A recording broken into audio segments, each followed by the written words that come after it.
병든 애미한테서 병든 자식밖에 더 나오겠냐? 당장 이것을 눈 덮인 뒤산에 버리고 와라. 어머니, 말씀대로 하겠습니다. 장원급제한 아들 도현은 병든 임산부 아내를 버리고 오라 어머니의 말에 고개를 숙였습니다. 한겨울 눈보라가 몰아치는 새벽, 도현은 병든 임산부 아내 서연을 지게에 태우고 깊은 산속으로 향했지요. 그런데 도착한 곳에서 서연은 무언가를 발견하고 고맙다고 소리치며 남편에게 연신 감사의 절을 올리게 되는데요. 서방님 고맙습니다. 과연 서연은 무엇을 발견했기에 자신을 버린 남편에게 감사하다고 한 걸까요? 전애들은 야담 시작하기 전 구독과 좋아요로 응원해주세요. 옛날 옛적 작은 고을 장터에 서연이라는 처녀가 있었습니다. 아버지는 서연이 어릴 적에 세상을 떠났고 어머니마저 몇 해 전 병으로 눈을 감았지요. 남겨진 것이라고 허물어져 가는 초가 한 칸과 어머니의 낡은 비녀 하나뿐이었어요. 주변에 도움받을 사람도 없었어서 아침마다 뒷산에서 캔 나무를 장터에 내다 팔며 그렇게 하루하루를 버텼지요. 그리고 그 장터 근처에는 이도현이라는 젊은 선비가 살았습니다. 본래 양반가였으나 살림은 기울대로 기울어 남은 것이라곤 기와집 한 채와 병든 어머니뿐이었지요. 서연은 그 선비의 사정을 알았어요. 장날이면 약값을 마련하려 장터를 서성이는 뒷모습을 여러 번 보았지요. 서연은 틈틈이 도현의 집 뒷문에 쌀 한 줌, 장작 한 단을 몰래 놓고 갔습니다. 도현이 그 사실을 알게 된 뒤로 두 사람은 가끔 마주치게 되었어요. 가을이 깊어가던 어느 저녁, 도현이 낮은 목소리로 말했지요. 과거에 급제하고 돌아와 당신을 내 아내로 맡겠소. 서연은 눈가가 붉었습니다. 기다리겠습니다. 이듬해 가을, 도현은 결국 과거 시험에 합격해 서연을 찾아와 혼례를 맺기로 합니다. 약조를 지키러 왔소. 혼례를 올립시다. 서연은 고개를 저었어요. 선비님은 이제 장원급제하신 분입니다. 저 같은 사람이 어찌 감히? 감히가 아니라 마땅한 것이오. 그날 저녁, 도현은 어머니 앞에 무릎을 꿇었어요. 혼인은 이미 마음으로 정했습니다. 어머니의 얼굴이 굳었지요. 평민 계집이 종가 며느리가 된다. 은혜를 저버리면 선비가 아닙니다. 어머니는 밥상을 엎었습니다. 그릇이 바닥에 깨졌지요. 내가 미쳤구나. 장원급제한 아들이 거지 같은 년을 데려오겠다? 내 살아있는 한 허락 못한다. 도현은 물러나지 않았어요. 다음 날도 무릎을 꿇었지요. 그 다음 날도 사흘째 되는 날, 도현은 아침부터 밤까지 마루 앞에 꿇어앉아 한마디만 되풀이했습니다. 혼인을 허락해 주십시오. 이 고집을 꺾을 수가 없구나. 어머니는 방 안으로 들어가 문을 닫았어요. 한참 뒤 안에서 낮은 목소리가 들려왔지요. 내 뜻대로 해라. 하지만 내 며느리로는 인정 못한다. 그건 알아두어라. 허락이 아니었습니다. 포기였지요. 혼례는 소박하게 치러졌어요. 초래청은 작았으나 서연의 옷은 깨끗이 손질되어 있었지요.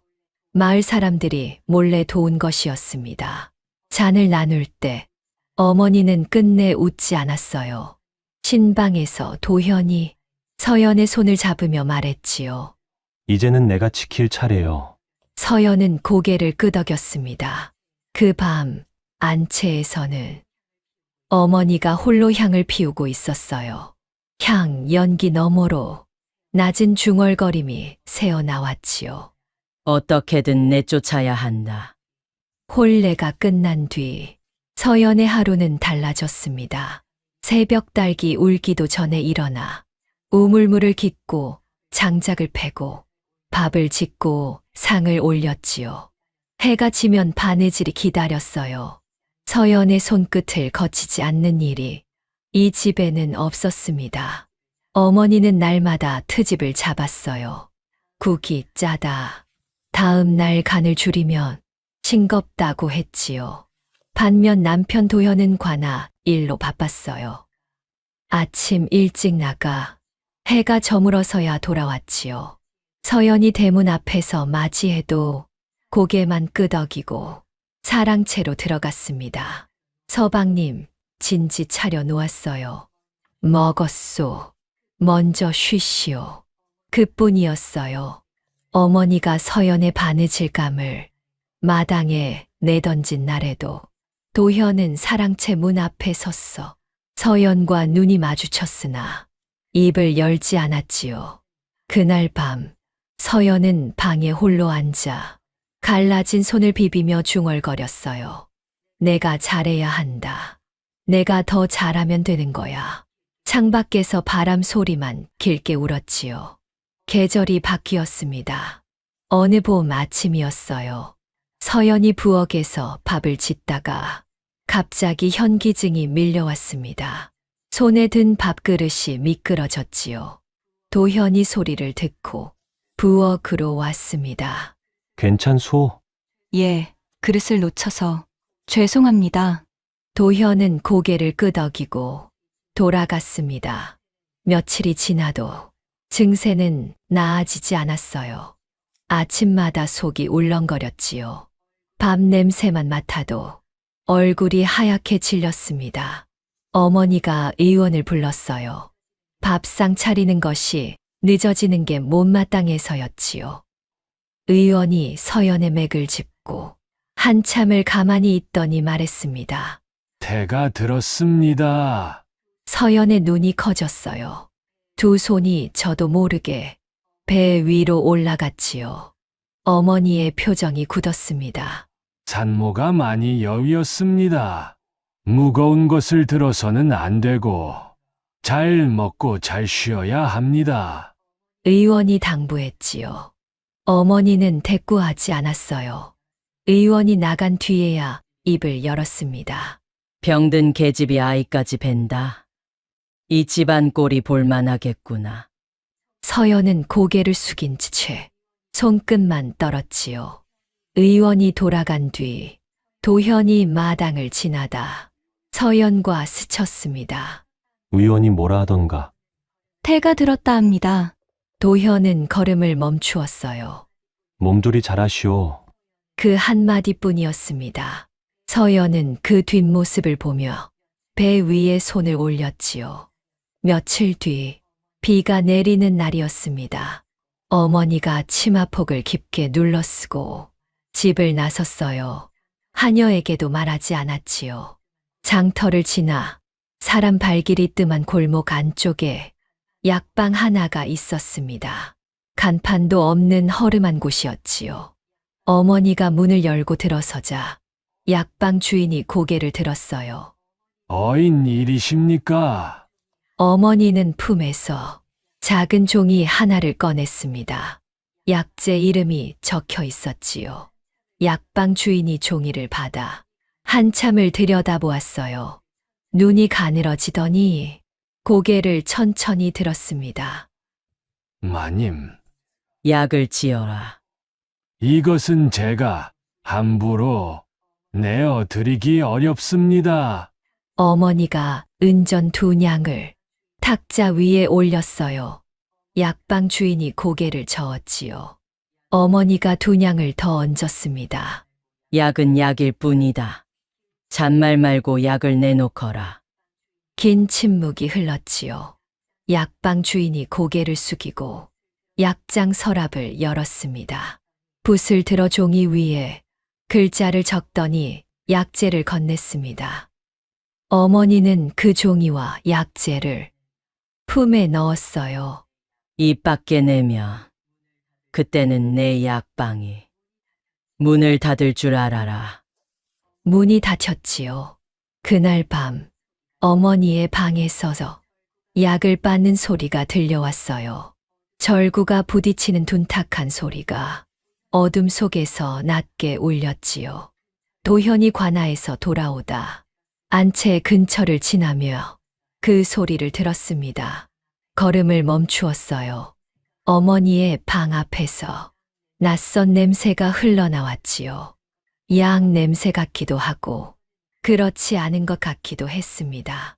도현은 그 앞에 잠시 서 있다가 소리 없이 사랑채로 돌아갔어요. 며칠이 지난 어느 아침이었습니다. 서연이 부엌에서 아궁이에 불을 지피고 있는데 안채 쪽에서 발소리가 들려왔어요. 어머니였지요. 서연은 놀라 몸을 일으켰습니다. 어머니가 부엌까지 오는 일은 혼례 이후 단 한 번도 없었어요. 며느리, 예, 어머님. 오늘은 내가 죽을 수마. 서연은 귀를 의심했어요.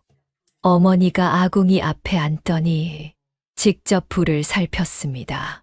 쌀을 씻고 물을 붓고 대추를 어슷 썰어 넣었지요. 내가 그동안 모질었구나. 어머니가 솥을 저으며 말했어요. 시험이란 것이 원래 그런 법이다. 하지만 내 뱃속에 아이가 있으니 이제는 내가 좀 살펴야지. 어머니가 죽을 그릇에 담았지요. 김이 모락모락 올라왔습니다. 먹어라. 내 손자를 위해서. 서연은 숟가락을 들어 올렸습니다. 죽이 입 안으로 들어왔지요. 그런데 알 수 없는 이상한 맛이 혀 위에 퍼졌습니다. 마치 음식이 아닌 무언가가 들어간 것처럼요. 하지만 어머님이 만들어주신 죽이라 서연은 티를 낼 수 없었어요. 서연이 삼키는 동안 어머니는 눈을 떼지 않았어요. 숟가락이 오르내리는 것을, 서연의 목이 움직이는 것을 가만히 지켜보았지요. 다 먹었느냐? 예, 어머님. 감사합니다. 어머니가 빈 그릇을 가져가며 서연의 어깨를 한 번 두드렸어요. 처음 있는 일이었지요.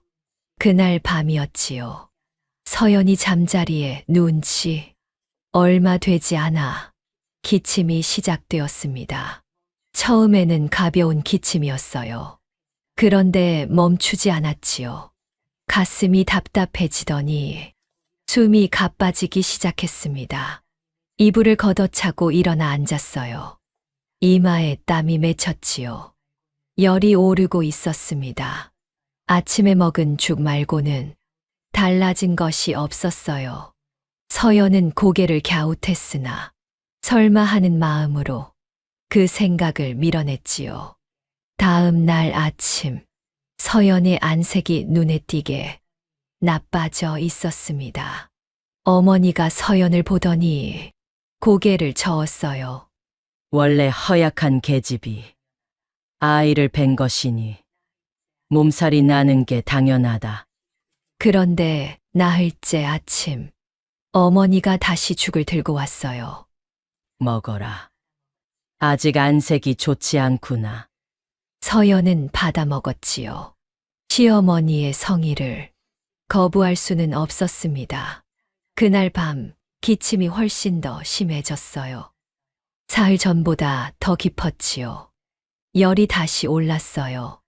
그렇게 며칠을 앓고 있는데 조금 나아지려 하면 또 어머니가 죽을 가져왔습니다. 그러면 또 밤에 기침이 시작되었어요. 죽을 먹은 날이면 어김없이 밤에 앓았지요. 서연은 한 가지 의심이 들 수밖에 없었으나 티를 낼 수는 없었습니다. 어머니는 사흘에 한 번, 혹은 나흘에 한 번씩 죽을 끓여왔습니다. 어느 아침이었어요. 서연이 기침을 하다가 손수건에 무언가를 뱉었지요. 붉은 것이 묻어 있었습니다. 서연은 손수건을 재빨리 접어 치마 속에 감추었어요.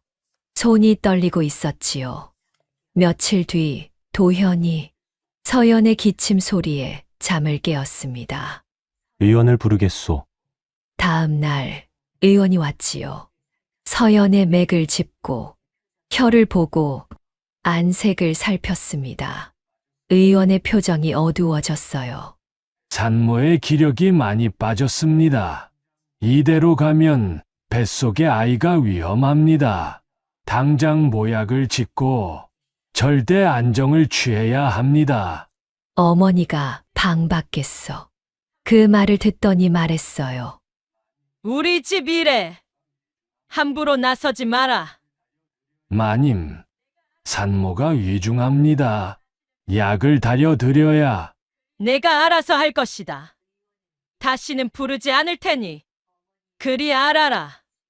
의원은 입을 다물었어요. 어머니의 눈이 차가웠지요. 의원은 고개를 숙이고 대문을 나섰습니다. 그날 오후 어머니는 또 죽을 끓여왔어요. 서연은 그릇을 받아들고 하는 수 없이 또 숟가락을 들었지요. 세월이 흘렀습니다. 서연의 배가 불러올수록 몸은 더 마르고 여위어갔지요. 얼굴에 핏기가 사라졌어요. 임신 6달이 되던 무렵 어머니는 갑자기 서연에게 다시 일감을 내밀기 시작했지요. 빨래가 밀렸다. 우물가에 가서 해오너라. 서연은 무거운 빨래통을 이고 일어섰습니다. 다리가 휘청거렸지요. 장작이 떨어졌다. 서연은 도끼를 들었어요. 배가 당기는 것을 느끼며 장작을 내리쳤지요. 물이 없으니 물지개를 저어놓아. 서연은 물지개를 졌습니다. 무릎이 꺾이며 바닥에 주저앉았지요. 물지개가 넘어가며 물이 흙바닥에 쏟아졌습니다. 어머니가 처마 아래에서 그 모습을 지켜보고 있었어요. 꼴 좋다.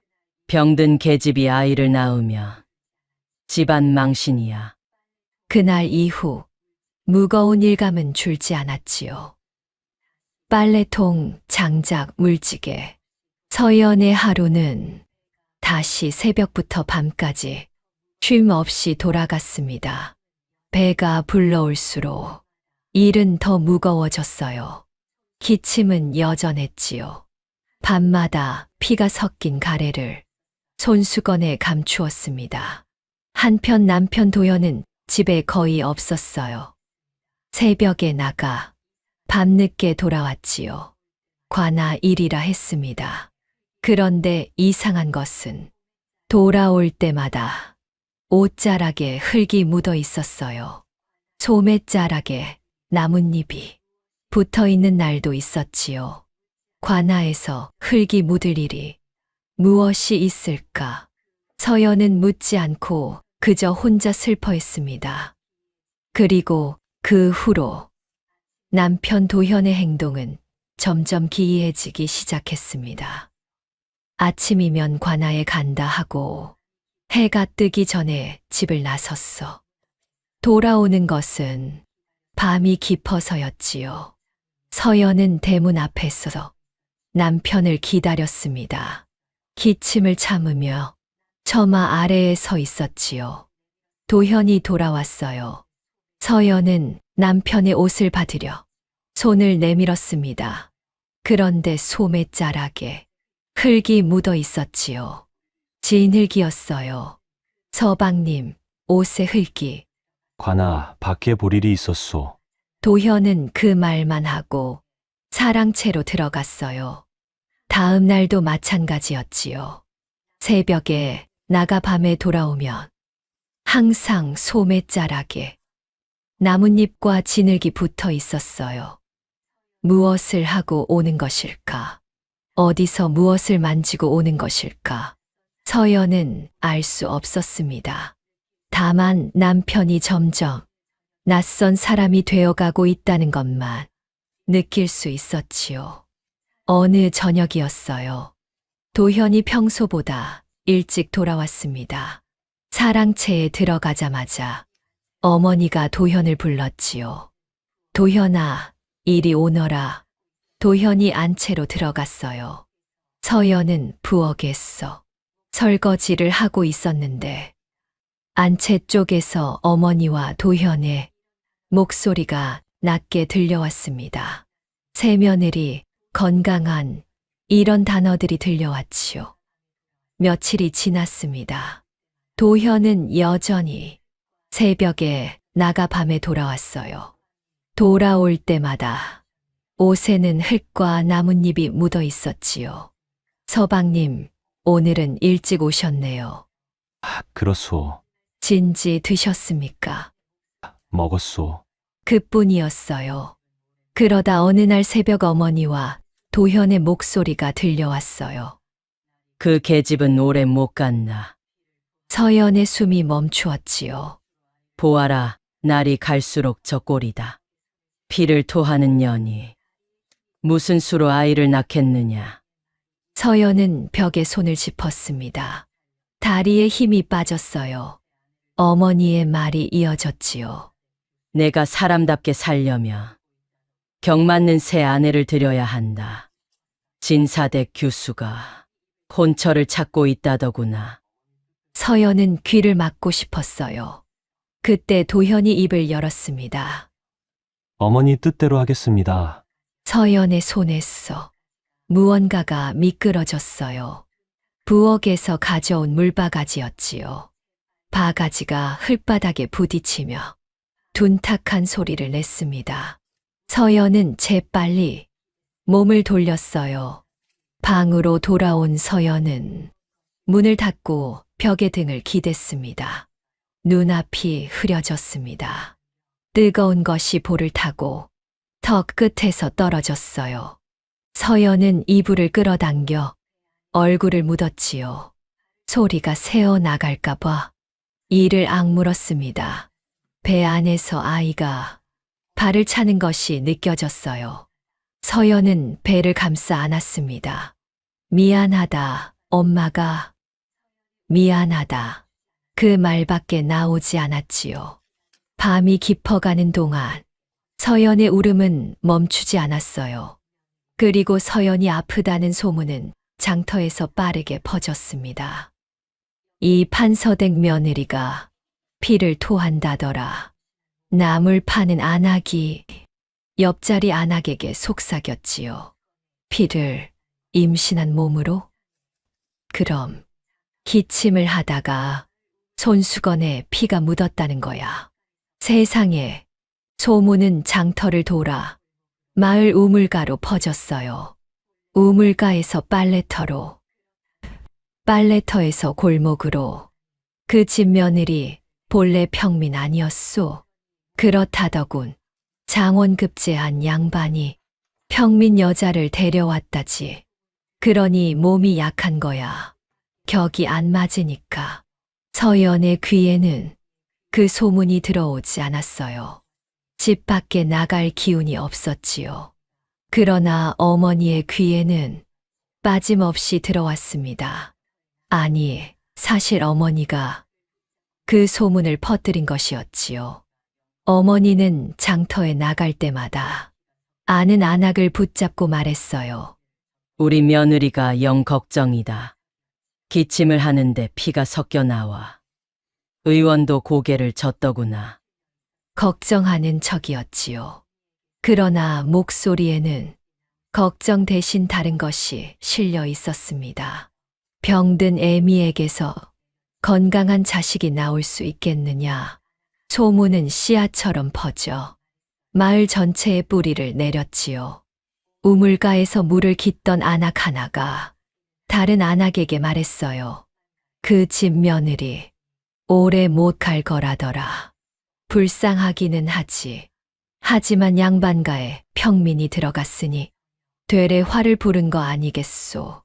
그 말이 맞아. 분수를 몰랐던 거지. 그날 저녁 도현이 관아에서 돌아왔어요. 어머니가 차린 저녁상 앞에 큰어른과 나란히 앉아 있었지요. 도현이 절하고 자리에 앉았습니다. 큰어른이 입을 열었어요. 도연아, 내 처의 병이 마을에까지 소문이 났더구나. 도현은 대답하지 않았지요. 집안의 대를 이을 아이가 성하지 못하면 그건 가문의 수치다. 도현은 표정 없이 앉아 있었습니다.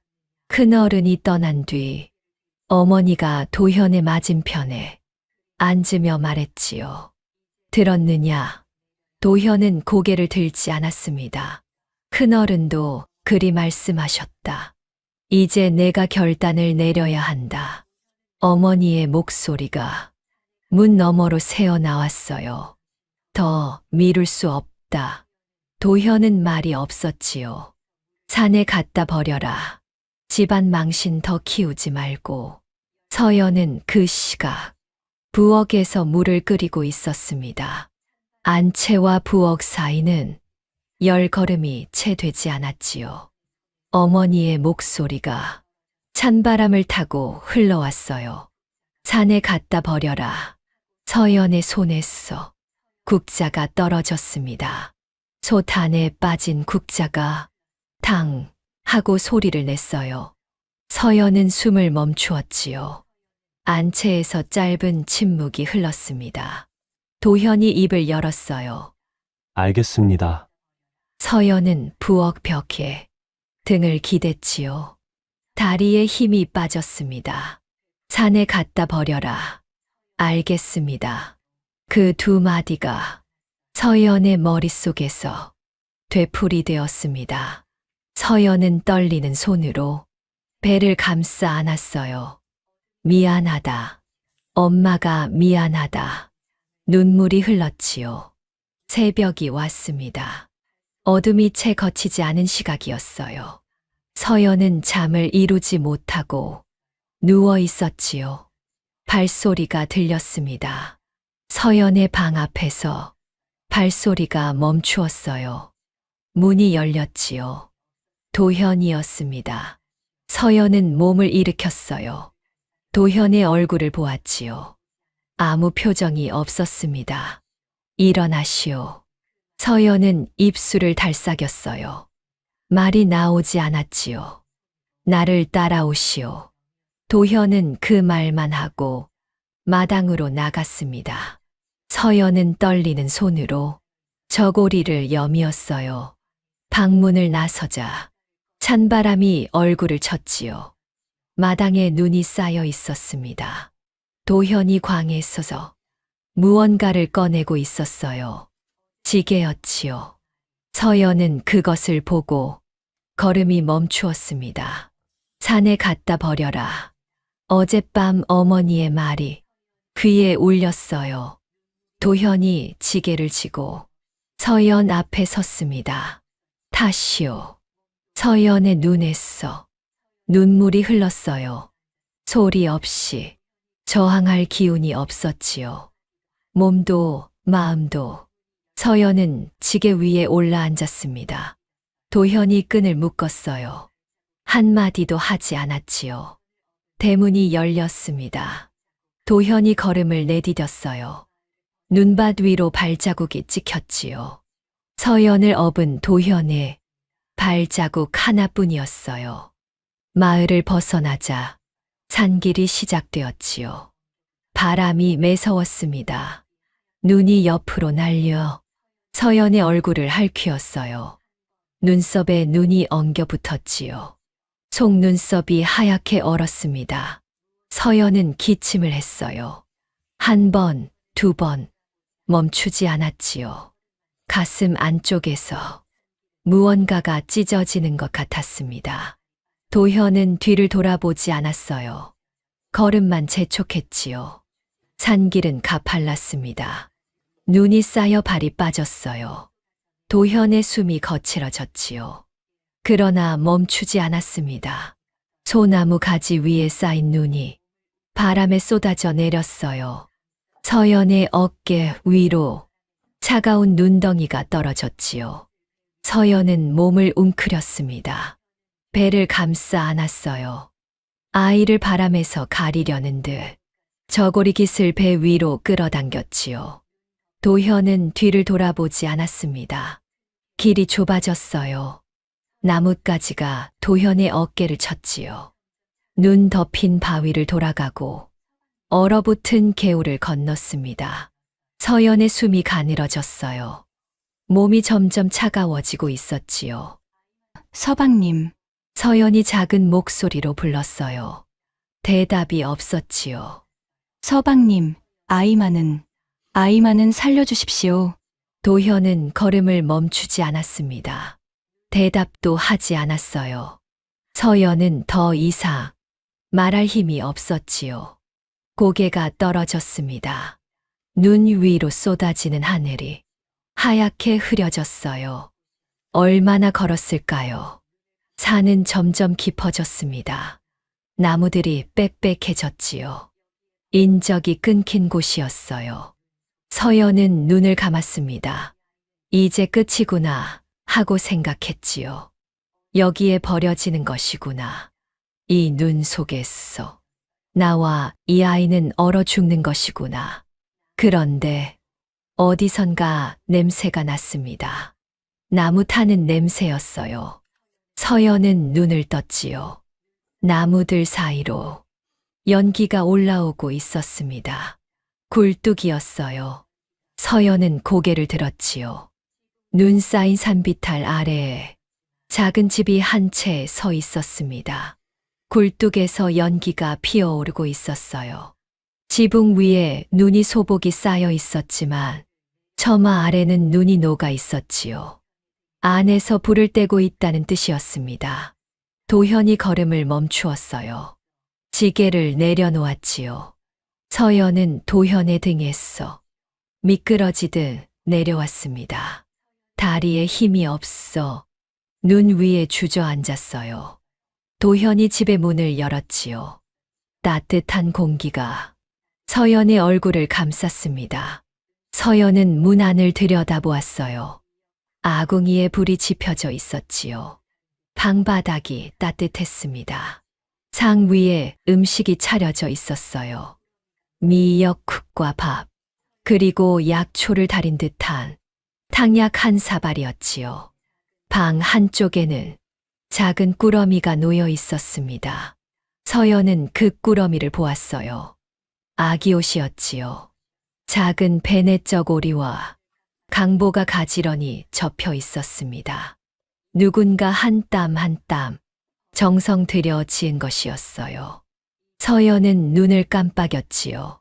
한 번, 두 번 이해할 수 없었습니다. 버리러 온 것이 아니었던가? 이 눈 속에 두고 가려는 것이 아니었던가? 그런데 이 따뜻한 방은 무엇이며, 이 밥상은 무엇이며, 이 아기 옷은 대체 무엇이란 말인가? 서연은 떨리는 목소리로 물었어요. 이게 무엇입니까? 도현은 대답하지 않았어요. 서연은 다시 방 안을 보았지요. 따뜻한 아궁이, 차려진 밥상, 작은 아기 옷. 서방님, 이게 무엇입니까? 도현은 여전히 입을 열지 않았습니다. 도현이 방 안으로 들어왔습니다. 문을 닫았어요. 바람 소리가 멀어졌지요. 서연은 방바닥에 앉은 채 도현을 올려다보았습니다. 이해할 수 없는 얼굴이었어요.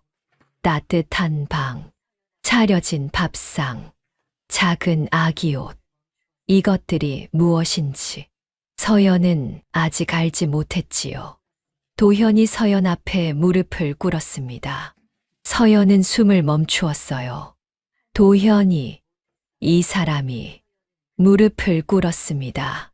도현의 어깨가 떨리고 있었지요. 고개를 숙인 채 한참을 말하지 못했어요. 서연은 그 모습을 바라보았습니다. 장원급제한 뒤로 한 번도 보지 못한 모습이었지요.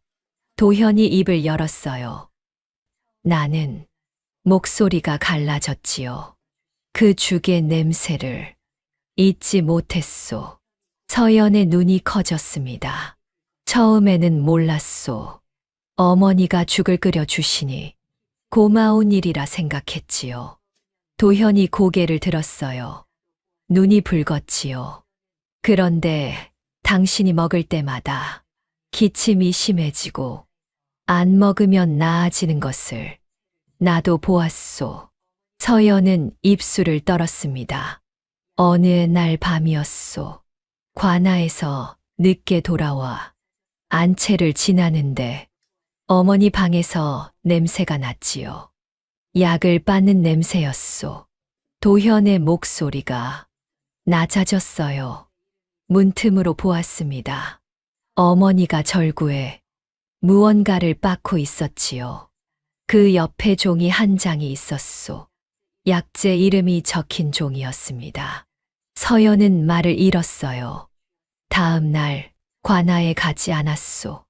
그 종이에 적힌 약재 이름을 기억해 약방을 찾아갔지요. 도현이 주먹을 쥐었습니다. 손등에 핏줄이 섰어요. 약방 주인이 말하더이다. 그 약재를 오래 먹으면 기력이 빠지고 몸이 쇠한다고. 임산부가 먹으면 태가 위험하다고.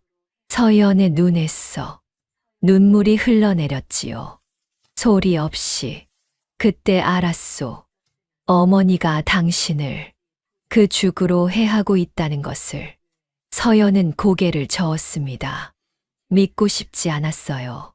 알고 있었으면서도 끝까지 부정하고 싶었지요. 왜? 서연의 목소리가 실처럼 가늘었어요. 왜 말해주지 않으셨습니까? 왜 그렇게 차갑게 대하셨습니까? 왜 나를 혼자 두셨습니까? 도현의 얼굴이 일그러졌지요. 어머니가 눈치를 채면 더 큰 해코지를 할까 두려웠소. 도현이 떨리는 손으로 서연의 손을 잡았어요. 생각했소. 어떻게 해야 당신을 이 집에서 빼낼 수 있을지. 내가 당신 편인 것을 들키면 어머니는 더 은밀하게, 더 알 수 없는 방법으로 당신을 해할 것이었소. 서연은 눈물이 멈추지 않았지요. 그래서 일부러 변심한 척을 한 것이요. 당신에게 차갑게 굴고 어머니의 말에 고개를 끄덕이고 새 아내를 드리겠다는 말에도 알겠다고 한 것이요. 서연은 그 말을 듣고도 쉽게 고개를 끄덕일 수 없었습니다. 너무 오래 혼자였어요. 너무 오래 차가운 등만 보았지요. 버리는 것처럼 보여야 했소. 어머니가 안심해야 당신을 집 밖으로 빼낼 수 있었소. 산에 갖다 버려라. 그 명령이 오히려 내가 기다리던 것이었지요. 서연은 눈을 크게 떴어요. 기다리던 것이라뇨. 이 집을 봐주시오. 도현이 방 안을 가리켰지요. 내가 지은 집이요. 서연은 방 안을 둘러보았습니다. 벽은 흙으로 발랐으나 반듯했어요. 기둥은 투박했지만 단단하게 박혀 있었지요. 바닥에는 구들이 놓여 있었고 아궁이에서 따뜻한 기운이 방 안 가득 퍼져 있었습니다. 옷에 묻은 흙이 도현이 고개를 끄덕였지요. 관아에 간 것이 아니었소. 산에 올라가 나무를 베고 흙을 나르고 벽을 세우고 지붕을 얹었소. 서연은 도현의 손을 보았어요. 굳은 살이 박여 있었지요. 물집이 터지고 아문 흔적이 손바닥 곳곳에 남아 있었습니다. 붓을 잡던 손이 아니었어요. 도끼를 잡고 삽을 잡고 흙을 나르던 손이었지요. 소매자락에 붙은 나뭇잎도 이 산의 것이요. 새벽에 나가 밤에 돌아온 것도 여기를 짓느라 그랬소. 날이 추워지기 전에 끝내야 했지요. 서연은 상 위에 놓인 밥과 미역국을 보았습니다. 그리고 한쪽에 놓인 아기옷 꾸러미를. 저 아기옷은 도현의 눈에 있어서 눈물이 떨어졌어요. 장터 끝에 앉은 바느질 잘하는 할머니에게 몰래 맡긴 것이요. 아이가 태어나면 입힐 것이 있어야 하지 않겠소. 서연은 그 꾸러미를 손으로 더듬었습니다. 작은 베넷저고리의 바느질 땀이 손끝에 느껴졌지요. 한 땀 한 땀 누군가 정성 들여 지은 것이었어요. 서연의 가슴 안에서 무언가가 터졌습니다. 분노였어요. 안도였지요. 서러움이었습니다. 그 모든 것이 한꺼번에 목구멍을 타고 올라왔어요. 서연은 손을 들었지요. 도현의 뺨을 치려 했습니다. 그러나 손이 닿기 전에 멈추었어요. 손이 떨리고 있었지요. 서연은 그 손을 도현의 어깨 위에 내려놓았습니다. 그리고 울었어요. 소리를 내어 울었지요. 혼례 이후 처음이었습니다. 소리를 내어 우는 것이 그동안은 이불을 물고 베개를 안고 치마로 입을 막고 울었지요. 이번에는 아무것도 막지 않았습니다. 서연은 도현의 가슴에 얼굴을 묻었어요. 도현은 서연의 등을 감싸 안았지요. 두 사람은 한참을 그렇게 있었습니다. 밖에서 바람이 불고 눈이 내렸지만 방 안은 따뜻했어요. 서연의 울음이 조금씩 잦아들었지요. 도현이 서연의 머리카락을 쓸어 넘기며 말했습니다. 미안하오. 다른 방법을 찾지 못했소. 서연은 고개를 저었어요. 살아있으니 됩니다. 이 아이와 함께 살아있으니 됩니다. 도현은 서연의 이마에 입술을 댔지요.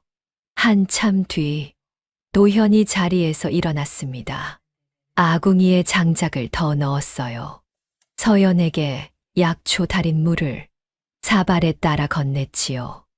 이것을 마시오. 어머니의 죽에 든 것과 반대되는 약초를 달인 것이오. 약방 주인에게 확인한 것이니 걱정 마시오. 서연은 사발을 받아 마셨습니다. 쓰고 텁텁했으나 어머니의 죽과는 다른 쓴맛이었어요. 먹을 것은 여기 있소. 장작은 광에 쌓아두었고 물은 뒤편샘에서 뜰 수 있소. 도현이 방 안을 둘러보며 하나하나 짚었지요. 서연은 도현의 얼굴을 보았습니다. 어디 가시려는 겁니까? 내려가야 하오. 서연의 얼굴이 굳었어요. 짐을 더 가져와야 하오. 이불도 옷도 당신에게 필요한 것들이 아직 집에 있소. 가지 마세요. 서연이 도현의 옷깃을 잡았지요. 손가락에 힘이 들어갔습니다. 어머니가 알면 모르오. 버렸다고 믿고 있을 것이오. 서연은 손을 놓지 못했어요. 제발. 도현이 서연의 손을 감싸 쥐었습니다. 반드시 돌아오겠소. 내일 해가 지기 전에 반드시 이 문을 열겠소. 서연은 한참을 도현의 눈을 들여다보았어요. 별 아래에서 약조를 하던 그 눈이었지요. 그때와 같은 눈이었습니다. 서연은 천천히 손을 놓았어요. 도현이 저고리를 여미고 문 앞에 섰지요. 문은 밖에서 잠그겠소. 누구라도 오면 소리를 내지 마시오. 서연은 고개를 끄덕였습니다. 도현이 문을 열었어요. 찬바람이 밀려들었지요. 서연은 몸을 움츠였습니다. 도현이 밖으로 나갔어요. 문이 닫혔지요. 밖에서 빗장거는 소리가 들렸습니다. 서연은 닫힌 문을 바라보았어요. 도현의 발소리가 눈 위에서 점점 멀어졌지요. 서연은 배를 감싸 안았습니다. 아버지가 돌아올 거야. 꼭 돌아올 거야. 아이에게 말하는 것인지, 자신에게 말하는 것인지 알 수 없었어요. 도현은 산을 내려갔습니다. 눈이 세차게 내리고 있었지요. 올라올 때 찍었던 발자국이 이미 눈에 덮여 보이지 않았어요. 바람이 귀를 때렸습니다. 코끝이 얼어붙었지요. 도현은 걸음을 멈추지 않았어요. 산 아래로 내려갈수록 마을의 불빛이 보이기 시작했지요. 집집마다 굴뚝에서 연기가 피어오르고 있었습니다. 도현은 그 불빛을 바라보며 걸음을 재촉했어요. 이제는 끝을 보겠다. 그 말을 속으로 되뇌었지요. 마을 어귀에 도착했을 때 날이 밝아오고 있었습니다. 동쪽 하늘이 희뿌옇게 밝아지고 있었지요. 도현은 자신의 집 대문 앞에 섰어요. 숨을 한 번 고르고 문을 열었습니다. 마당에 눈이 쌓여 있었지요. 안채에 불이 켜져 있었어요. 어머니가 깨어 있었습니다. 도현이 안채로 들어가자 어머니가 고개를 들었지요. 왔느냐? 도현은 절했습니다. 어머니가 물었어요. 버렸느냐? 예. 짧은 대답이었지요. 어머니의 입가에 미소가 번졌습니다. 오랜만에 보는 미소였어요. 잘했다. 이제야 사람 노릇을 하는구나. 어머니가 차를 따르며 말했지요. 이제 진사대 교수 이야기를 본격적으로 해봐야겠다. 도현은 찻잔을 받았습니다. 한 모금 마셨지요. 내려놓았어요. 어머니, 왜 그러느냐? 도현이 고개를 들었습니다. 그 죽에 무엇을 넣으셨습니까? 어머니의 손이 멈추었지요. 찻잔을 잡은 손가락에 힘이 들어갔습니다. 무슨 소리를 하는 게냐? 약방 골목 안쪽, 간판 없는 약방에서 약을 사셨지요. 어머니의 얼굴이 굳었어요. 아이를 뵌 며느리에게 몸을 해하는 약을 넣은 죽을 끓여 먹이셨습니다. 어머니가 탁자를 쳤지요. 찻잔이 넘어가며 차가 바닥에 쏟아졌습니다. 누가 그런 헛소리를 하더냐? 약방 주인에게 확인했습니다. 어머니가 가져간 약재가 무엇인지 어떤 것인지 모두 들었습니다. 어머니가 자리에서 일어섰어요. 얼굴이 불그락푸르락했지요. 불효막심한 놈. 그래, 내 어미보다 그 천한 계집이 중하단 말이냐? 어머니가 탁자를 엎었습니다. 그릇이 바닥에 떨어져 깨지는 소리가 안채를 울렸지요. 하녀들이 겁에 질려 문 밖으로 물러났어요. 어미가 너를 어떻게 키웠는지 잊었느냐? 내 아비가 죽고 내가 홀로 너를 키웠다. 굶어가며 추위에 떨며 어머니의 목소리가 안채를 넘어 마당까지 울렸지요. 도현은 자리에서 일어나지 않았습니다. 고개를 숙이고 앉아 있었어요. 그 은혜를 모르지 않습니다. 그런데 어미를 거역해 그 평민 계집 하나 때문에 사람을 해하는 것은 은혜로 갚을 수 있는 일이 아닙니다. 어머니가 도현 앞으로 다가왔지요. 손을 들어 올렸어요. 도현의 뺨을 쳤습니다. 도현은 고개를 돌리지 않았어요. 맞은 자리가 붉어졌지요. 다시 한 번 말해봐라. 어미가 사람을 해했다고. 다시 한 번 말해봐라. 도현은 천천히 고개를 들었습니다. 어머니가 죽에 약을 타셨습니다. 며느리의 몸을 망치려 하셨습니다. 뱃속의 아이까지. 어머니의 눈이 흔들렸어요. 내가 다 이 집안을 위해서 한 일이다. 병든 계집이 낳은 아이가 이 가문의 대를 잇게 할 수는 없어. 어머니가 소리쳤지요. 차라리 잘라내는 게 집안을 살리는 길이야. 도현은 그 말을 듣고도 자리에서 일어나지 않았습니다. 한참의 침묵이 흘렀어요. 안채 밖에 서서 발소리가 들렸지요. 문이 열렸습니다. 도현의 형, 이도영이었지요. 도영은 도현보다 4살 위였어요.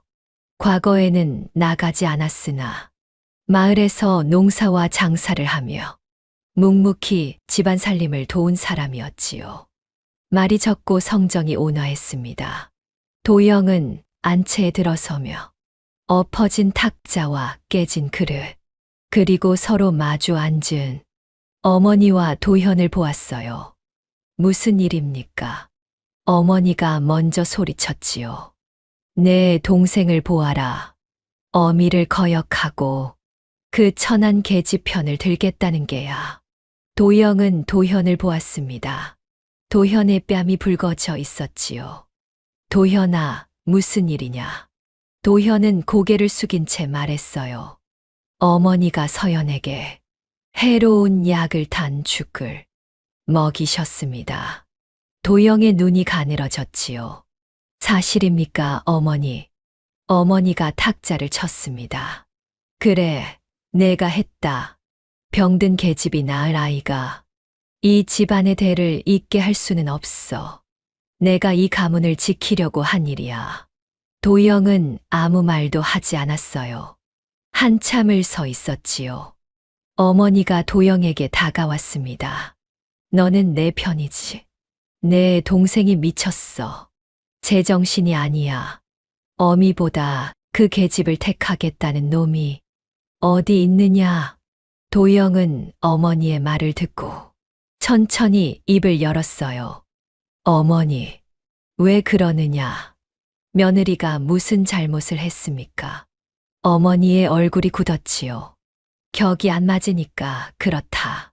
평민 계집이 양반가에 들어오니 모든 것이 꼬인 거야. 도영은 고개를 천천히 저었습니다. 서연이가 이 집에 들어오기 전에 쌀을 가져다 놓고 비녀를 팔아 약값을 대준 것은 어머니도 아시지요. 어머니는 대답하지 않았어요. 그 은혜가 아니었으면 어머니의 약도 짓지 못했습니다. 도현이 과거에 나갈 수 있었던 것도 서연이 덕이었지요.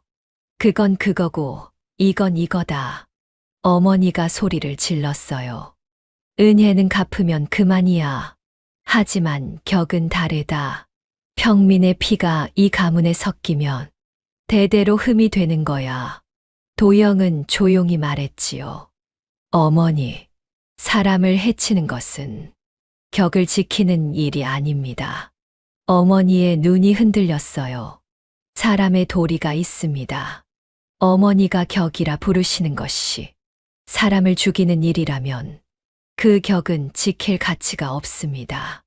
너마저 어머니가 비명에 가까운 소리를 질렀지요. 너마저 어미를 버리겠다는 게냐? 도영은 고개를 숙이며 말했습니다. 버리는 것이 아닙니다. 동생이 옳습니다. 동생은 제 아내와 아이를 지켜야 하고 어머니는 제가 모시겠습니다. 안채가 조용해졌어요. 어머니는 입을 벌린 채 아들을 바라보았지요. 두 아들 모두가 자신의 편이 아니라는 것을 받아들이지 못하는 얼굴이었습니다. 도영이 도현에게 말했어요. 내가 지켜야 할 사람에게 돌아가거라. 도현은 형 앞에 무릎을 꿇었습니다. 이 말을 바닥에 대었지요. 큰절이었어요. 형님, 일어나라. 은혜를 잊지 않겠습니다. 도영이 도현의 어깨를 잡아 일으켜 세웠지요. 은혜가 아니다. 형이 마땅히 할 일이니라. 도현의 눈에서 눈물이 흘러내렸어요. 도영은 동생의 어깨를 한 번 두드리고 돌아섰지요. 어머니는 벽에 기대앉아 두 아들을 번갈아 보았습니다. 입술이 파르르 떨리고 있었어요. 도현은 방으로 갔습니다. 자신의 물건을 챙겼지요. 가진 것이 많지 않았어요. 책 서너 권과 붓 한 자루, 벼루 하나, 보자기에 싸는데 손에 무언가가 잡혔지요. 비녀였습니다. 서연의 비녀. 어머니 약값에 쓰려 했으나 도현이 끝내 팔지 못하고 간직해 온 것이었어요. 도현은 그 비녀를 보자기 안에 넣었습니다. 혼례 때 서연이 쓰던 작은 폐물도 함께 쌌지요. 짐을 꾸리고 방문을 나서는데 어머니가 마루에 서 있었어요. 가겠다는 거냐? 도현은 멈추었지요. 정녕 어미를 버리고 그 계집에게 가겠다는 거냐? 도현은 고개를 숙였습니다. 어머니를 버리는 것이 아닙니다. 형님이 곁에 계십니다. 형이 무슨 소용이야? 어머니의 목소리가 갈라졌어요. 장원급제한 아들이 떠나면 내가 무엇으로 사느냐? 내가 내 전부였는데. 도현은 대답하지 못했지요. 어머니가 한 발짝 다가왔습니다. 그 계집과 함께 망해라. 산에서 굶어 죽어라. 다시는 이 집에 얼씬도 하지 마라. 도현의 눈에 있어서 눈물이 흘렀어요. 소리는 내지 않았지요. 도현은 짐을 들고 마루를 내려섰습니다. 마당을 건넜어요. 대문 앞에 서서 걸음이 멈추었지요. 뒤를 돌아보았습니다. 어머니가 마루에 서 있었어요. 형이 어머니 옆에 서 있었지요. 도현은 짐을 내려놓았습니다. 무릎을 꿇었어요. 이마를 흙바닥에 대었지요. 대문 밖 눈 쌓인 마당에서 절을 했습니다. 한 번, 그리고 일어섰어요. 짐을 들었지요. 걸었습니다. 뒤를 돌아보지 않았어요. 대문이 멀어지고, 마을이 멀어지고, 길이 산 쪽으로 꺾어졌지요. 눈이 내리고 있었습니다. 도현의 발자국 위로 하얀 것들이 소리 없이 내려앉았어요. 산길을 올랐습니다. 해가 기울고 있었지요. 나무 사이로 저녁 빛이 비스듬히 들어왔어요. 산속 집이 보였습니다. 굴뚝에서 연기가 피어오르고 있었지요. 서연이 불을 지피고 있다는 뜻이었습니다. 도현은 빗장을 열었어요. 문이 열리자 서연이 고개를 들었지요. 아궁이 앞에 앉아 있었습니다. 서연의 눈이 도현을 보았어요. 그리고 무너졌지요. 서연은 아궁이 앞에서 그대로 울음을 터뜨렸습니다. 몸을 일으키려다 다리에 힘이 풀려 주저앉았어요. 도현이 짐을 내려놓고 서연에게 다가갔지요. 서연의 어깨를 잡았습니다. 돌아왔소. 서연은 대답 대신 도현의 옷깃을 움켜쥐었어요. 손가락이 하얗게 질렸지요. 놓지 않겠습니다. 다시는 놓지 않겠습니다. 도현은 서연의 머리를 가슴에 안았어요. 두 사람은 한참을 그렇게 있었지요. 아궁이에서 장작이 다닥 소리를 내며 탔습니다. 며칠이 지났어요. 서연은 어머니의 죽을 더 이상 먹지 않았지요. 도현이 가져온 약초탕을 아침 저녁으로 마셨습니다. 사흘이 지나자 기침이 줄었어요. 닷새째 되는 날에는 밤에 한 번도 기침을 하지 않았지요. 일주일이 지나자 서연의 볼에 아주 옅은 핏기가 돌기 시작했습니다. 도현은 아침마다 약초탕을 다리고 밥을 지었어요. 서연이 부엌에 서려 하면 도현이 가로막았지요. 앉아 있으시오. 내가 하겠소. 선비의 손이 서투르게 쌀을 씻었습니다. 밥이 타기도 하고 국이 넘치기도 했지요. 서연은 그 모습을 보며 웃었어요. 오랜만이었습니다. 서연이 웃는 것이 입꼬리가 올라가고 눈이 가늘어지는 그 얼굴. 장터에서 나무를 팔던 시절에 그 얼굴이었지요. 도현은 타버린 밥을 긁어내다 말고 서연의 웃음소리를 들었습니다. 손을 멈추었지요. 한참을 서연을 바라보았어요. 왜 그러세요, 서방님? 아니요. 그냥 오랜만에. 도현은 말을 잇지 못했지요. 다시 밥을 긁었습니다. 날이 갈수록 서연의 안색이 좋아졌어요. 도현은 아침에 장작을 패고 낮에는 산에서 약초를 캐었지요. 약방 주인에게 배운 대로 몸에 좋은 풀을 골라 말리고 다렸습니다. 서연은 처음에는 방 안에서만 지냈어요. 일주일이 지나자 마루에 나와 앉았지요.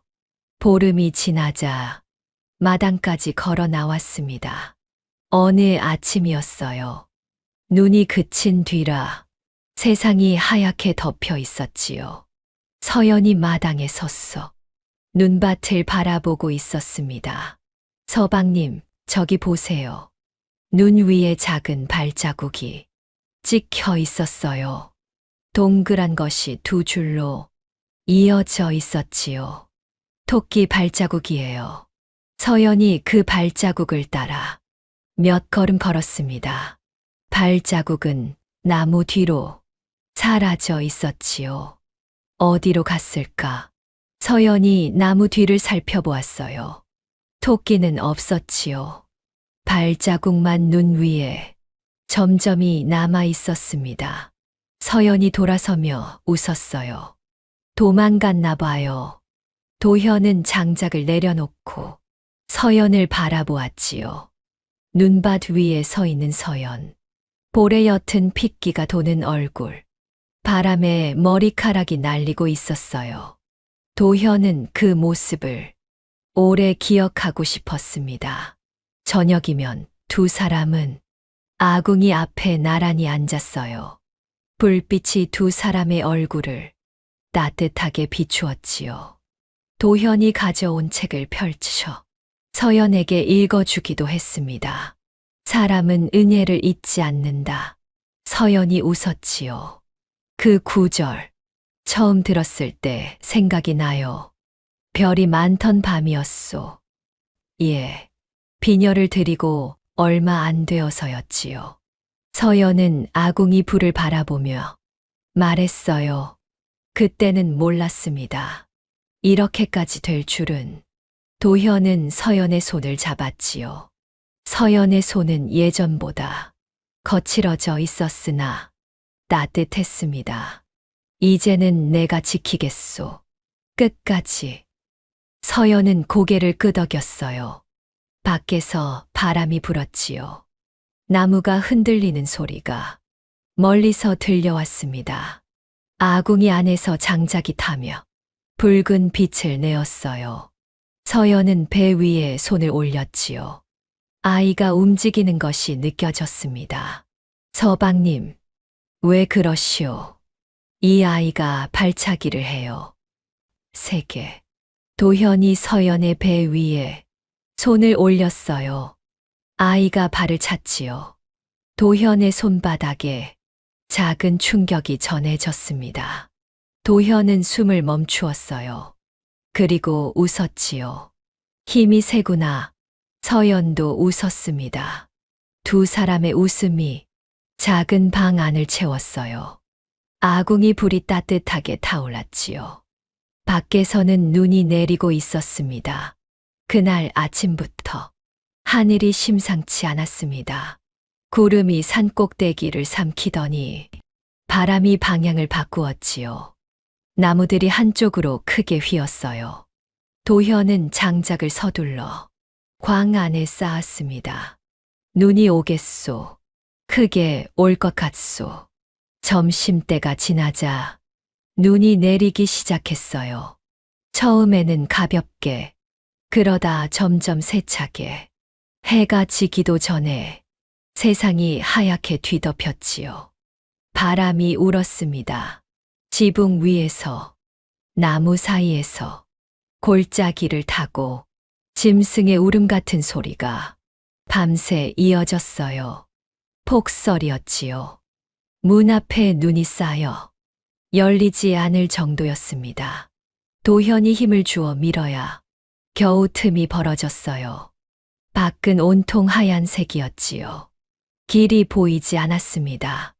나무도 바위도 모든 것이 눈에 묻혀 있었어요. 산 아래로 내려갈 수 없었지요. 그날 밤이었습니다.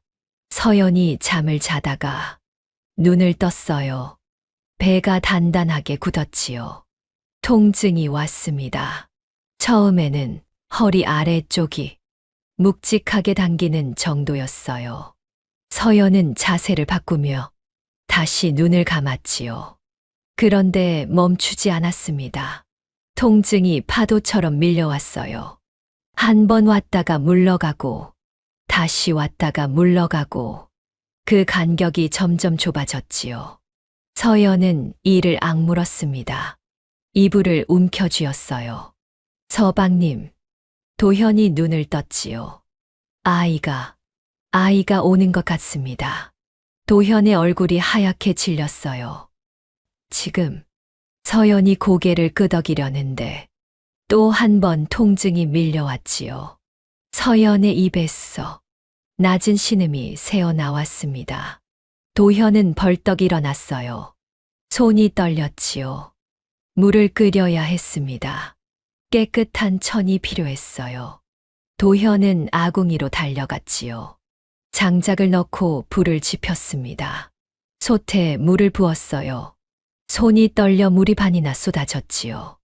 보자기를 풀어 깨끗한 천을 꺼냈습니다. 베네쩌고리와 강보도 한쪽에 준비해 놓았어요. 밖에서 바람이 미친 듯 울었지요. 어디선가 짐승의 울음소리가 바람 사이로 들려왔습니다. 서연의 신음이 커졌어요. 도현은 서연 곁으로 돌아왔지요. 서연의 손을 잡았습니다. 서연이 도현의 손을 힘껏 쥐었어요. 손뼈가 으스러질 것 같았지요. 괜찮소. 내가 여기 있소. 도현의 목소리가 떨리고 있었습니다. 괜찮다고 말하면서도 자신이 더 겁을 먹고 있었지요. 서연의 이마에 땀이 흘러내렸어요. 머리카락이 얼굴에 달라붙었지요. 도현이 젖은 천으로 이마를 닦아주었습니다. 시간이 흘렀어요. 통증의 간격이 점점 짧아졌지요. 서연은 숨을 몰아쉬었습니다. 온몸에 힘이 들어갔어요. 숨을 쉬시오. 천천히. 못하겠어요. 서연의 목소리가 갈라졌지요. 할 수 있소. 당신은 할 수 있소. 서연은 도현의 손을 놓지 않았습니다. 밖에서 바람이 지붕을 흔들었어요. 눈이 벽에 부딪히는 소리가 둔탁하게 울렸지요. 서연이 이를 악물고 힘을 주었습니다. 한 번, 두 번, 세 번, 서연의 입에서 비명이 터져 나왔어요. 그리고 울음소리가 들렸습니다. 작고 날카롭고 세상에 처음 내는 목소리. 아이의 울음이 방 안을 가득 채웠어요. 도현의 손이 멈추었지요. 떨리는 손으로 아이를 받았습니다. 작았어요. 붉고 쭈글쭈글하고 두 주먹을 꼭 쥔 채 있는 힘껏 울고 있었지요. 도현은 준비해 둔 천으로 아이를 감쌌습니다. 손끝이 떨려 천을 제대로 여미지 못했어요. 아이가 울었지요. 도현도 울었습니다. 서연은 축 늘어진 채 숨을 몰아쉬고 있었어요. 온몸의 힘이 빠져나간 뒤였지요. 보여주세요. 서연이 손을 뻗었습니다. 도현이 아이를 서연의 품에 안겨주었어요. 서연은 아이의 얼굴을 보았지요.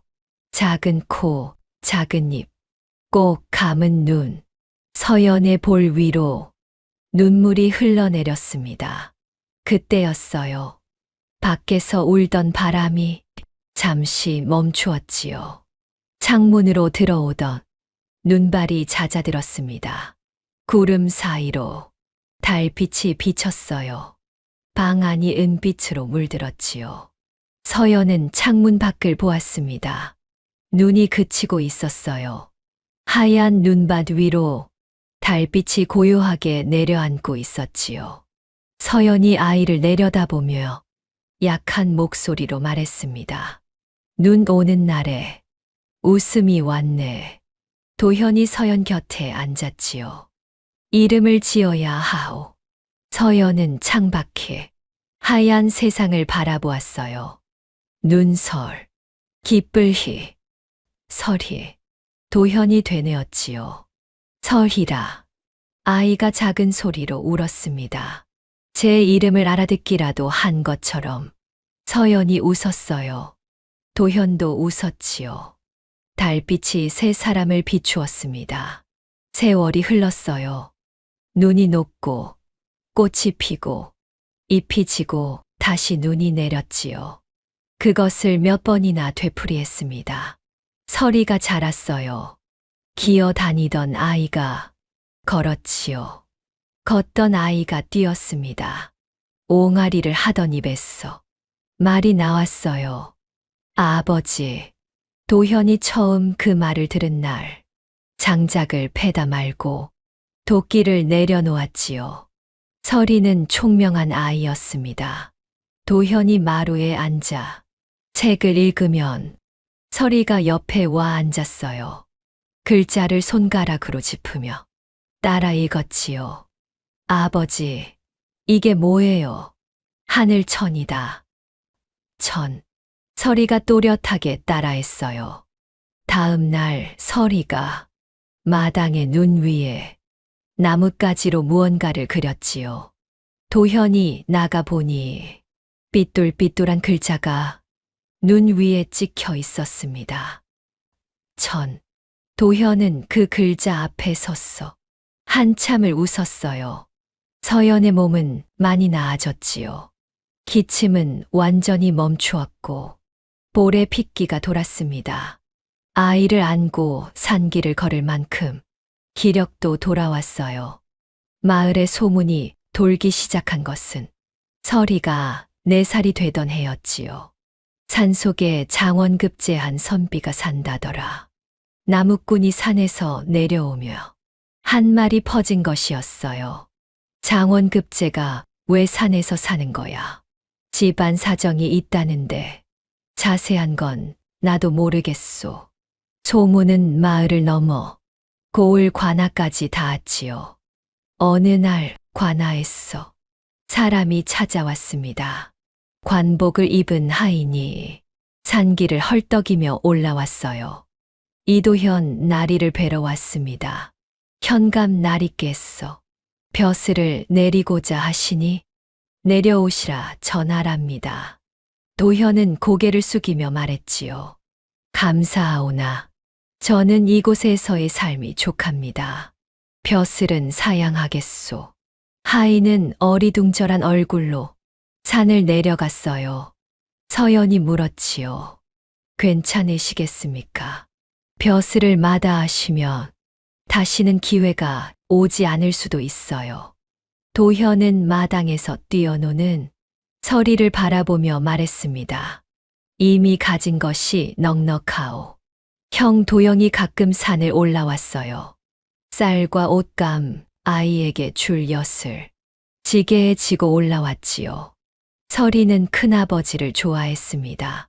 큰아버지, 설이가 달려가 매달리면 도영은 환하게 웃으며 아이를 안아 올렸어요. 도영은 올 때마다 어머니의 안부를 전하지는 않았지요. 도현도 묻지 않았습니다. 다만 한 번 도영이 떠나기 전에 나지막이 말한 적이 있었어요. 어머니가 많이 늙으셨다. 도현은 대답하지 않았지요. 그로부터 또 한 해가 지났습니다. 봄이 오려는 무렵이었어요. 산 아래 눈이 녹기 시작했지만 산 꼭대기에는 아직 겨울이 남아 있었지요. 도영이 올라왔습니다. 그 얼굴이 평소와 달랐어요. 어머니가 위독하시다. 도현은 장작을 내려놓았지요. 오래 버티지 못하실 것 같다. 도현은 한참을 말하지 못했습니다. 서연이 방 안에서 그 이야기를 듣고 있었어요. 설이를 재운 뒤 조용히 밖으로 나왔지요. 도영이 떠난 뒤 두 사람은 아궁이 앞에 앉아 있었습니다. 한참 동안 아무 말이 없었어요. 서연이 먼저 입을 열었지요. 내려가세요. 도현이 서연을 보았습니다. 그분은 서방님의 어머니입니다. 나에게 당신을 해한 사람이요. 서연은 고개를 저었어요. 원망을 잡고 살면 우리 아이도 무거워져요. 도현은 아궁이 불을 바라보았지요. 불꽃이 흔들리고 있었습니다. 내려가서 마지막을 지켜드리세요. 그래야 서방님도 무겁지 않게 살 수 있습니다. 도현은 한참을 말하지 못했어요. 다음 날 이른 아침, 도현은 산을 내려갔습니다. 도현이 어머니의 방에 들어섰을 때, 어머니는 이불 위에 누워 있었어요. 얼굴이 반쯤 줄어 있었지요. 눈이 움푹 들어가 있었습니다. 도현은 어머니 곁에 앉았어요. 어머니가 눈을 떴지요. 도현을 알아보는 것 같기도 하고 아닌 것 같기도 했습니다. 어머니, 도현이 왔습니다. 어머니의 입술이 움직였어요. 소리가 나오지 않았지요. 도현은 어머니의 손을 잡았습니다. 마르고 차가운 손이었어요. 어머니의 눈에 무언가가 어렸지요. 눈물은 아니었습니다. 사과도 아니었어요. 다만 눈빛이 흔들렸지요. 무엇이라 이름 붙일 수 없는 것이 그 눈 안에서 오래 머물렀습니다. 어머니는 끝내 한마디도 하지 못했어요. 도현은 어머니의 손을 놓지 않았지요. 밤이 깊어가는 동안 한쪽 무릎도 움직이지 않았습니다. 새벽녘이었어요. 어머니의 숨이 가늘어졌지요. 한 번, 한 번. 그 간격이 점점 길어졌습니다. 그리고 멈추었어요. 도현은 어머니의 손을 한참 동안 잡고 있었지요. 창밖이 밝아오고 있었습니다. 동쪽 하늘이 붉게 물들었어요. 도현은 자리에서 일어나 어머니의 이불을 고쳐 덮었지요. 산으로 돌아갔습니다. 산속집에 도착했을 때 서연이 마당에 서 있었어요. 서리가 서연의 치마를 잡고 서 있었지요. 도현은 두 사람 앞에 섰습니다. 서연은 도현의 얼굴을 보고 모든 것을 알았어요. 아무 말도 묻지 않았지요. 도현이 서리를 안아 올렸습니다. 서리가 도현의 목을 감싸 안았어요. 아버지, 어디 갔다 왔어요? 도현은 대답 대신 아이를 꼭 안았지요. 한참 뒤 도현이 말했습니다. 이제는 우리 셋이 봄을 살자. 서연이 고개를 끄덕였어요. 그날 오후 눈이 녹기 시작했습니다. 처마 끝에서 물방울이 떨어졌지요. 똑, 똑, 똑. 겨우내 얼어붙었던 것들이 풀려나고 있었어요. 서리가 마당으로 뛰어나갔습니다. 아버지, 어머니, 눈이 녹아요. 서리가 눈밭 위를 뛰어다녔지요. 작은 발이 눈을 밟을 때마다 또렷한 발자국이 찍혔습니다. 이리 뛰고 저리 뛰고 빙글빙글 돌기도 했어요. 도현과 서연은 처마 아래에서 그 모습을 바라보았지요. 서리의 발자국이 눈 위에 점점이 남았습니다. 도현이 고개를 갸웃했어요. 저것 봐요, 서방님. 서연이 말했지요. 서리의 발자국이 눈 위에 글자처럼 찍혀 있었습니다. 작고 또렷한 발자국들이 하얀 눈밭 위에 한 글자, 한 글자 새겨지고 있었어요. 봄이 오고 있었습니다.